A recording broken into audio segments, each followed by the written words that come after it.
नमस्कार विद्यार्थी मित्रांनो, आज आपल्याला ऑब्विसली आपल्या लेक्चर सिरीज मधला आर पास लेक्चर सिरीज जी आपली चालू आहे त्याच लेक्चर सिरीज मधले पुढची जे आपले लेक्चर्स आहेत ते आपल्याला सुरू करतोय. आपल्याला पुढचा चॅप्टर पाहायचा आहे, त्याच्यामधला सम्राट अशोक यांच्या आयुष्याशी निगडीत युद्धाचा त्याग केलेला सम्राट अशा पद्धतीने आपण त्यांना इथे कन्सिडर करतोय आणि त्याबद्दल त्या माहिती आपण घेत आहोत. ऑब्विसली आर पास एनसीईआरटी चे आपले चॅप्टर नंबर 1, 2, 3 अशी मिळून आपली पहिली व्हिडिओ जी होती ती व्हिडिओ त्याला ऑब्विसली भरपूर चांगला प्रतिसाद मुलांना आपल्या त्या व्हिडिओला लाभलेला आहे. प्लस त्याच्यासोबतच मुलांनी काय केलेलं आहे, ऑब्विसली त्याचा अभ्यास सुरू केलेला आहे. काही जे कमेंट्स आहेत ते सुद्धा आपल्याकडे यायला सुरुवात झाली. मध्ययुगीन इतिहासावरती सुद्धा अशा प्रकारे लेक्चर सिरीज व्हावी ज्याच्यामध्ये आर पास एनसीईआरटी जी मध्ययुगीन इतिहासाची सुद्धा आहे ती सुद्धा कव्हर व्हावी या संदर्भाने सुद्धा विचारणा मला कमेंट थ्रू आलेले आहेत. आपण त्याच्यावरती सुद्धा जाणार आहोत. पहिल्या लेक्चर मध्ये आपण chapter number 1, chapter number 2, chapter number 3 तिन्ही कव्हर केले होते. नेक्स्ट लेक्चर मध्ये सेकंड जो लेक्चर होता, थर्ड जो लेक्चर होता, फोर्थ जो लेक्चर होता आणि फिफ्थ जो लेक्चर होता त्याच्यामध्ये अनुक्रमे पुढचे चॅप्टर झाले, जसं चौथा, पाचवा, सहावा आणि सातवा. तर हे 5 लेक्चर आपले झालेले आहे. हा ऑब्विसली लेक्चर नंबर 6 आहे ज्याच्यामध्ये चॅप्टर नंबर 8 आपण कव्हर करत आहोत. त्या चॅप्टरचं नाव आहे अशोक युद्धाचा त्याग केलेला सम्राट. मौर्य साम्राज्यामध्ये जे मौर्य साम्राज्य होतं त्या साम्राज्यांमधला ऑब्विसली तिसरा हा राजा होता. ओके, चंद्रगुप्त मौर्य पहिले होते. त्यांचा मुलगा होता बिंदुसार आणि त्यांचाही मुलगा होता सम्राट अशोक. ओके, त्यांची माहिती आज आपण आपल्या लेक्चर मध्ये कव्हर करणार आहोत. ऑब्विसली आपण त्याच लेक्चरला डायरेक्टली सुरुवात करूया. स्टार्ट आहे चंद्रगुप्त मौर्य यांच्या बद्दल लिहिलेलं की 2300 वर्षापूर्वी जवळपास मौर्य साम्राज्याची स्थापना झाली.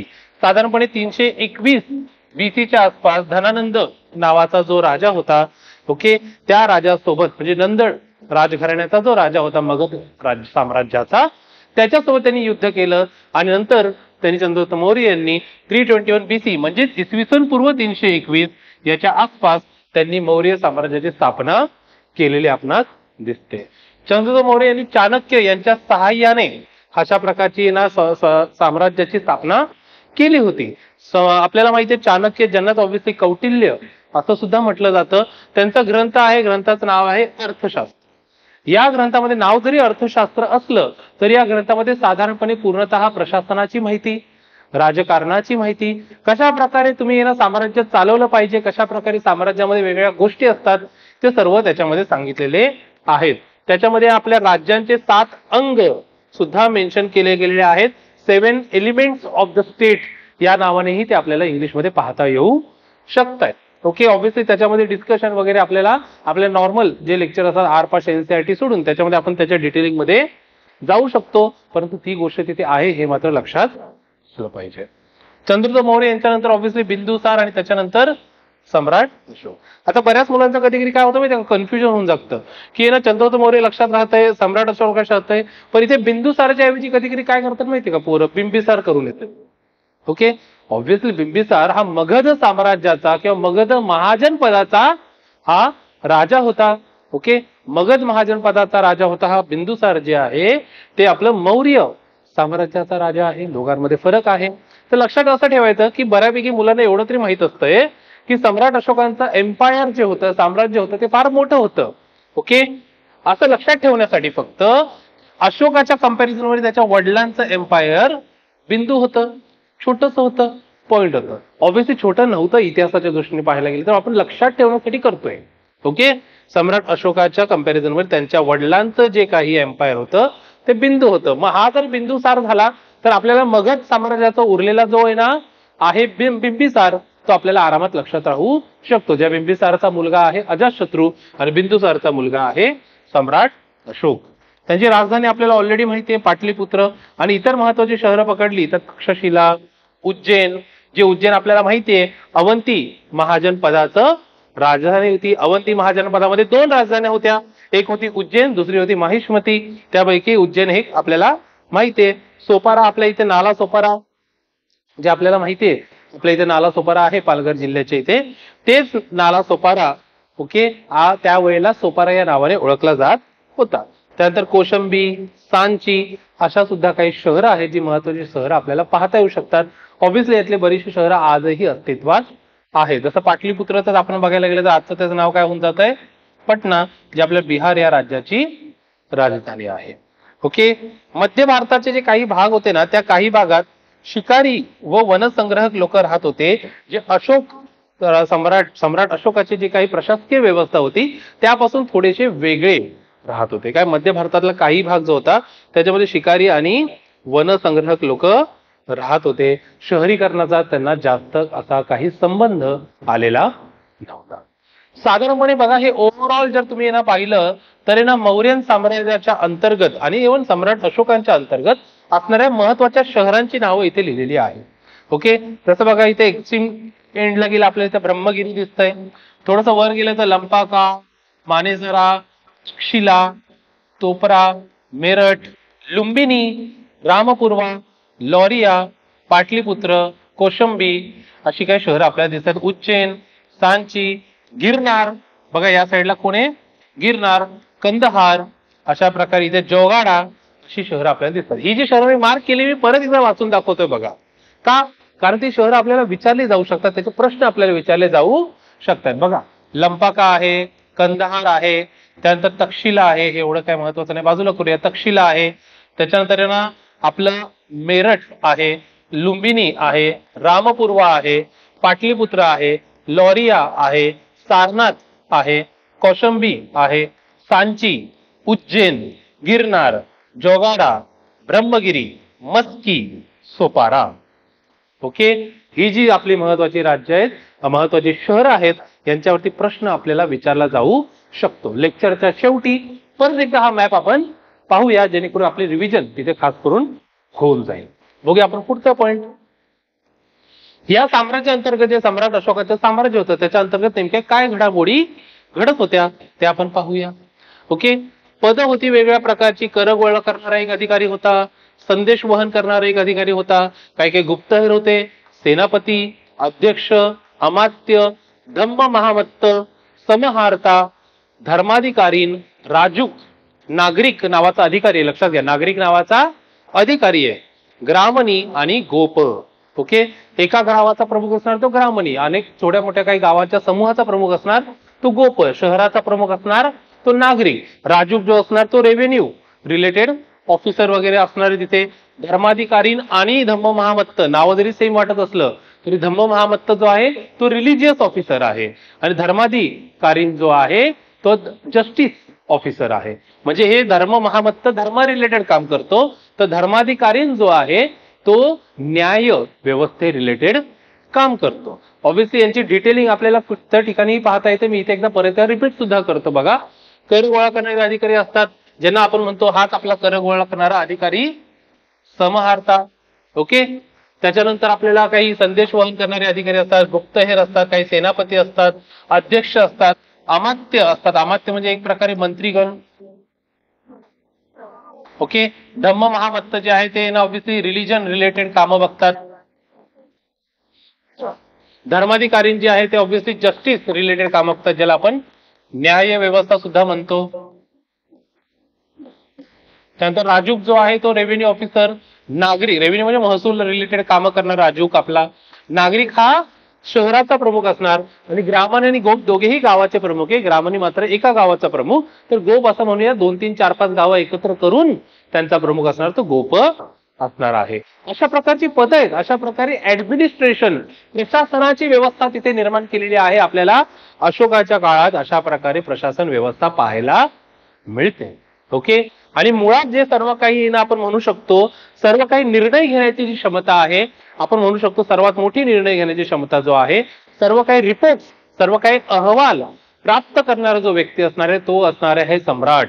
सम्राट अशोकांकडे ते सगळं जाणार. तत्पूर्वी ऑब्व्हियसली बिंदुसार होते, तत्पूर्वी चंद्रगुप्त मौर्य होते. म्हणजे हे जी व्यवस्था आहे ही व्यवस्था आपण म्हणू शकतो एक केंद्रीकृत अशी व्यवस्था होती.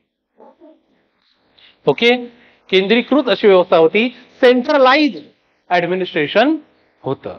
ओके, आज जसं ऑब्व्हियसली आपल्या इंडियामध्ये डिसेंट्रलाइज ऍडमिनिस्ट्रेशन जेवढं चांगलं असेल तेवढं लोकशाही व्यवस्थेला ते सोयीस्कर आहे असं आपण म्हणू शकतो.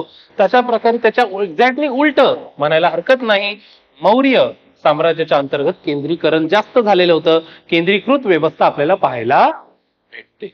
काही काही प्रांत तयार झाले होते. तक्षशिला नावाचा प्रांत होतं, उज्जैन नावाचा प्रांत होतं, सुवर्णगिरी नावाचा प्रांत होता आणि कलिंगा नावाचाही प्रांत होतं.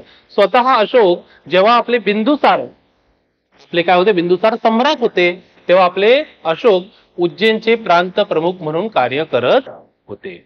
त्याचबरोबर वायव्य भाग जो आहे, नॉर्थ वेस्ट रिजन जो आहे वायव्य भाग, त्याच्यामध्ये घुंगडीसाठी तो पर्टिक्युलरली जास्त फेमस होता आणि दक्षिण भारत जे होतं त्या काळात सोने आणि मौल्यवान रत्नांसाठी फेमस होता. ओके, आपण ब्लँकेट आहे त्या ब्लँकेटसाठी फेमस होता नॉर्थ वेस्टर्न रिजन, आणि रत्न जे आहे सोनं जे आहे त्यासाठी दक्षिण भारत फेमस होता. आता आपण जे वन प्रदेश बघितलं पर्टिक्युलरली सेंट्रल इंडियामध्ये, साधारणपणे या साम्राज्याच्याही मध्यभागी असं म्हणायला हरकत नाही, तिथे लोक जी होती ती राजाला खालील भेटवस्तू देत होते. म्हणजे काही काही तिकडचे साम्राज्याचे लोक काय करायचे, हत्ती द्यायचे त्यांना राजाला गिफ्ट म्हणून, लाकूड, मध, मेन ज्याला आपण इंग्लिशमध्ये ऑब्व्हियसली वॅक्स असं म्हणतो, ते सुद्धा त्यांना काय करायचे, गिफ्ट द्यायचे. मग ते कल्चर डेव्हलप झालेलं होतं की शहरामध्ये तर वेगवेगळ्या प्रकारचे व्यवसाय असणार, वेगवेगळ्या प्रकारचे आपण म्हणू शकतो उद्योगधंदे असणार, परंतु जे ना गावांमध्ये किंवा गावांपेक्षा लांब जर आपण जंगलांमध्येच कन्सिडर केलं तर त्या जंगलांमधले वन प्रदेशात राहणारी जी लोक होती ते राजाला अशा अशा प्रकारचे गिफ्ट द्यायचे. हत्ती, लाकूड, मध, ऑब्व्हियसली लाकडापासून बनवलेल्या वस्तूही त्याच्यामध्ये येऊन गेल्या आणि मेन अशा सुद्धा भेटवस्तू दिल्या जात होत्या. त्याच्यामध्ये आपण बघणार आहे आता पाटलीपुत्र, परंतु ते बघणार आहे आपण मेगास्थेनसच्या नजरेतून. मेगास्थेनस हा कोण होता, तर मेगास्थेनस हा एक हिस्टॉरियन होता, इतिहासकार होता, ज्याने इंडिका नावाचा एक ग्रंथ लिहिला होता. या इंडिका ग्रंथातून आपल्याला त्यावेळच्या मौर्यन साम्राज्याची जी परिस्थिती आहे, जी सामाजिक परिस्थिती आहे, आर्थिक परिस्थिती आहे आणि एव्हाना राजकीय परिस्थिती सुद्धा आहे, त्यांची माहिती आपल्याला तिथे. ओके, मग हा जो ग्रंथ आहे हा फार महत्वाचा ग्रंथ होतो इतिहास उलगडण्यासाठी.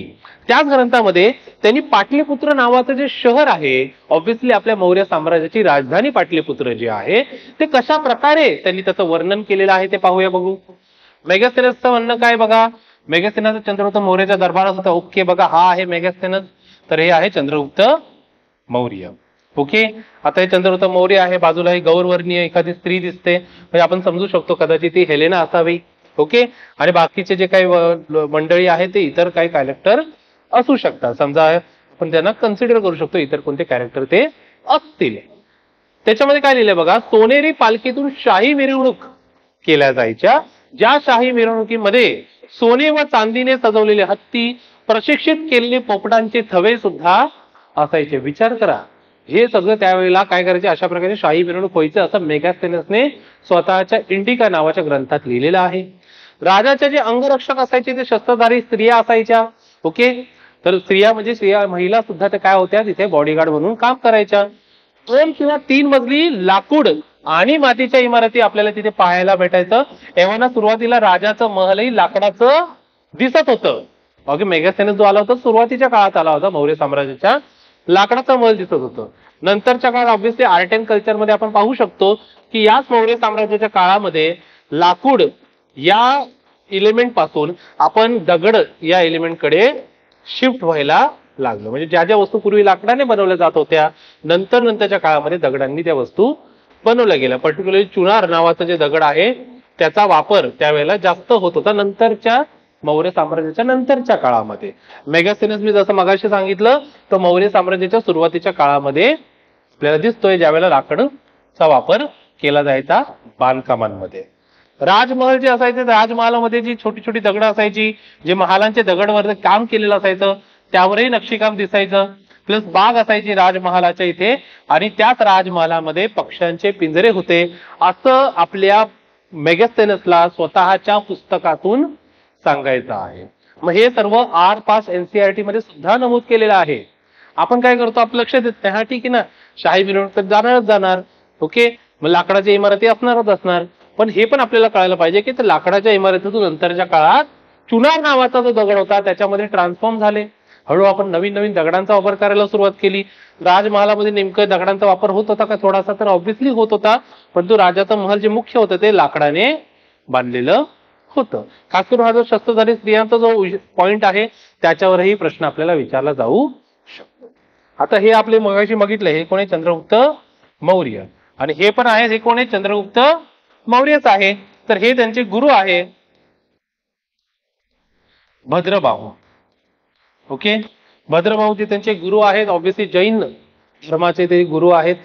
त्यांनी, आपल्याला माहित आहे चंद्रगुप्त मौर्याने पुढे जाऊन जैन धर्म स्वीकारला होता.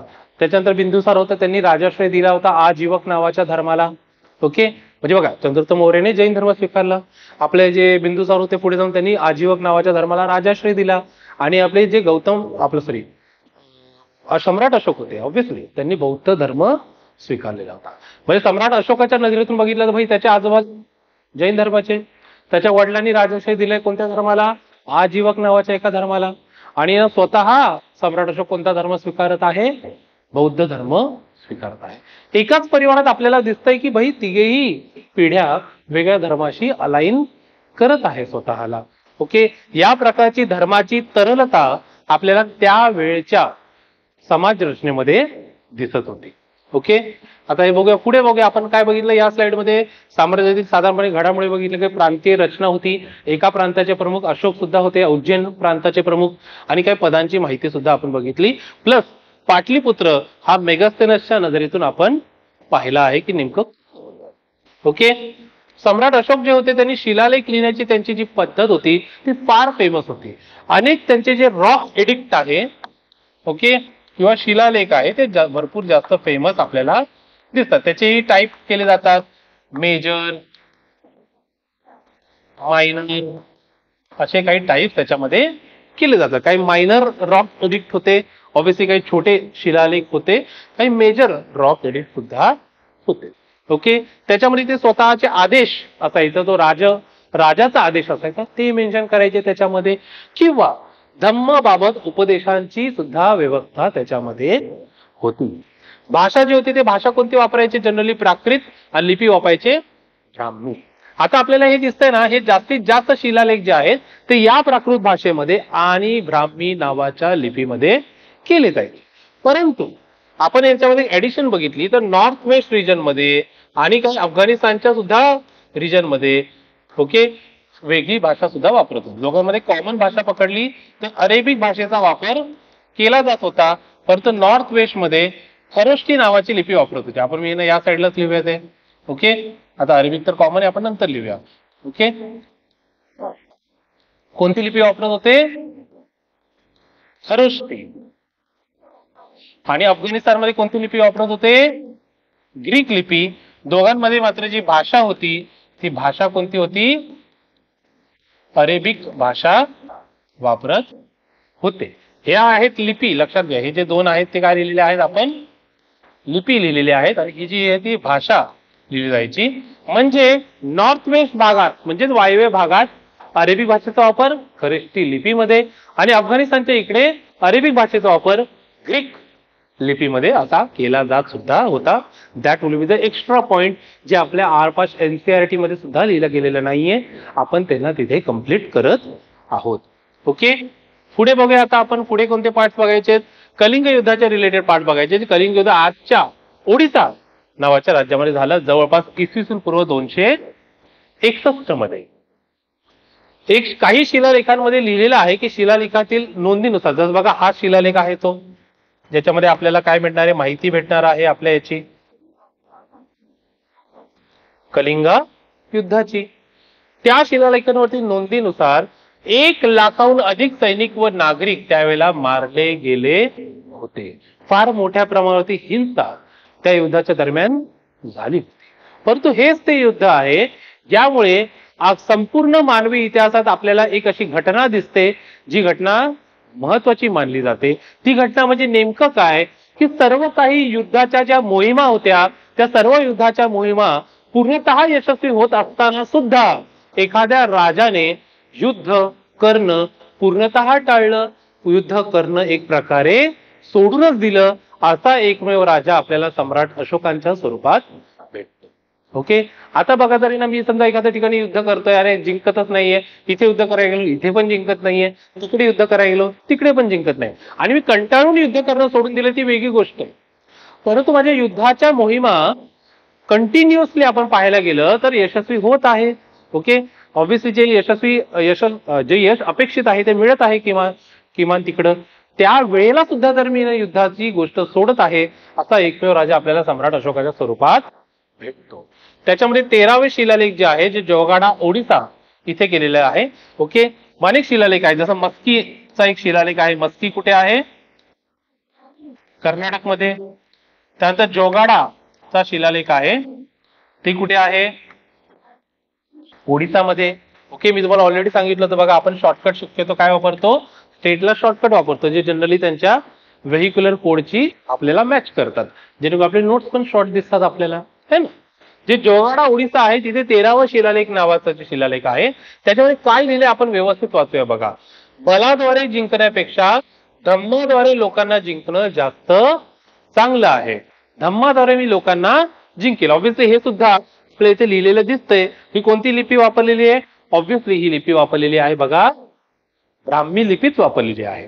एक देवनागरी लिपी आणि ब्राह्मी लिपीमध्ये नेमकं दिसतं कसं ते बघा. देवनागरी लिपीमध्ये लिहितात असं सत्यमेव जयते, तेच वाक्य सेम टू सेम आहे ना ब्राह्मी लिपीमध्ये अशा पद्धतीने लिहिलेलं आहे. मग सत्यला असं दाखवलेलं बघा, सला. त्यानंतर आहे ना जे आहे ना बाकीचे जे आहेत, सत्य त असेल, हा य असेल वगैरे, सपोजली हा व असेल, अशा पद्धतीने ते लिहिलेलं आहे. ओके. ऑब्व्हियसली बघा इथे हा जो आहे तो य दिसतोय, आणि हा सुद्धा जयते मधला य आहे.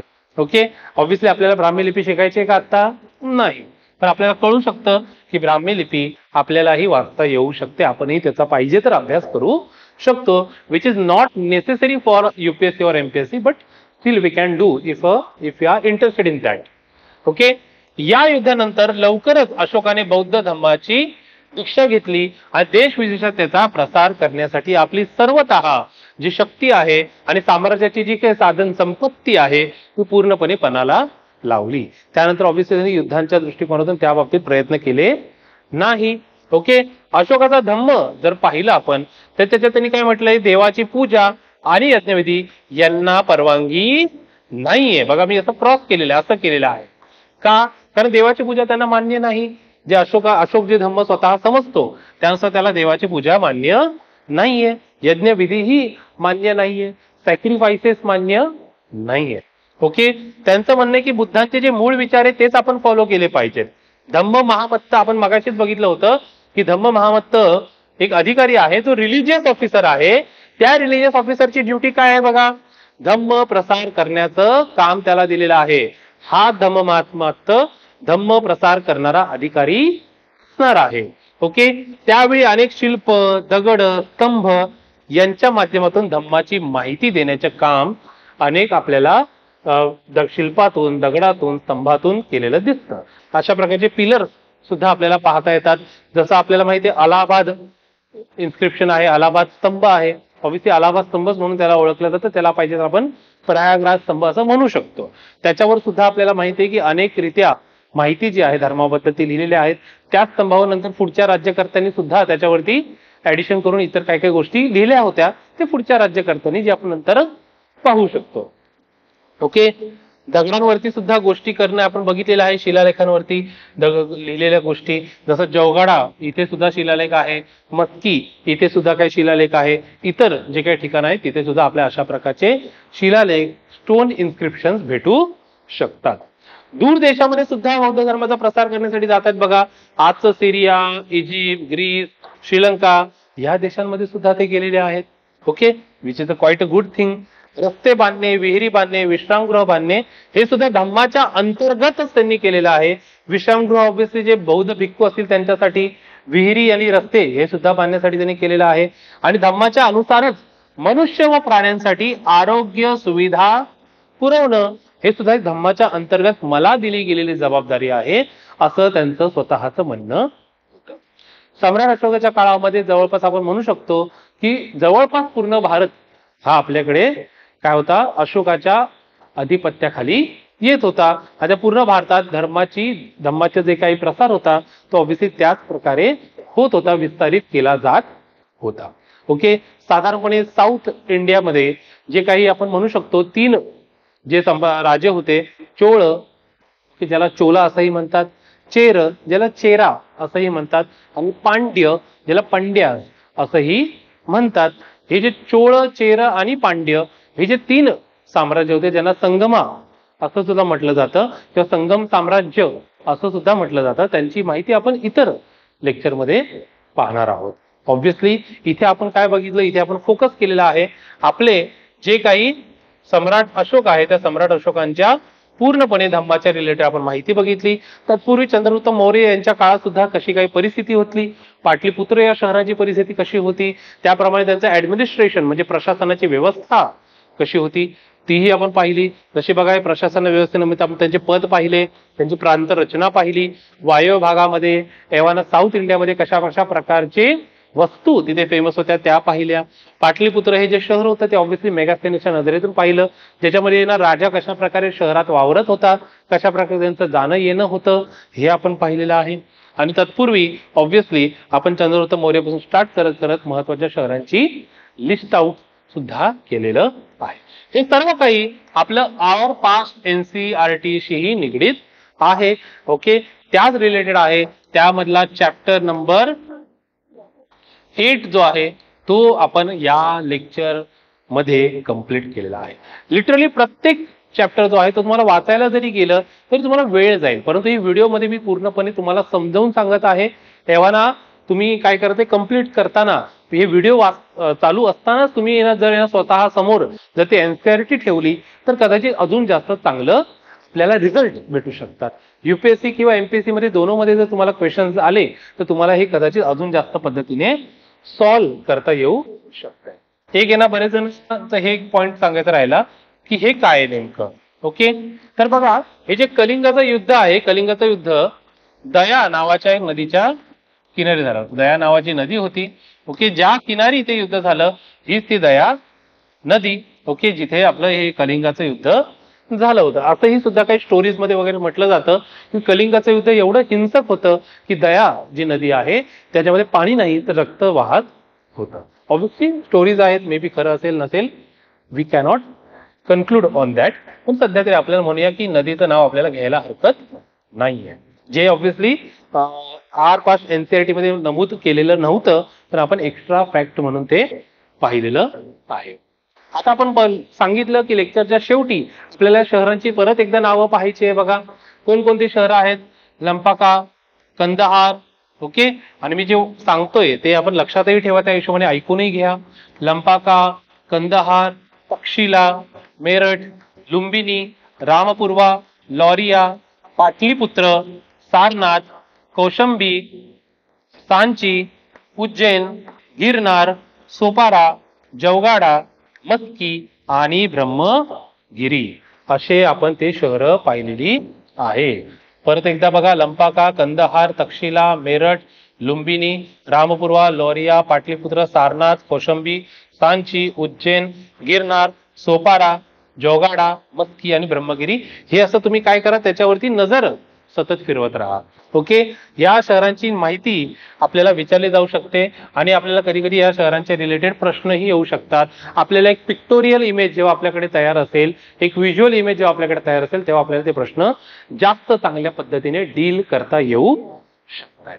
ओके, ऑब्व्हियसली आपण आर पास्ट NCERT चॅप्टर नंबर 8 कव्हर केला. पुढच्या लेक्चरमध्ये आपण चॅप्टर नंबर 9 ला जाणार आहोत.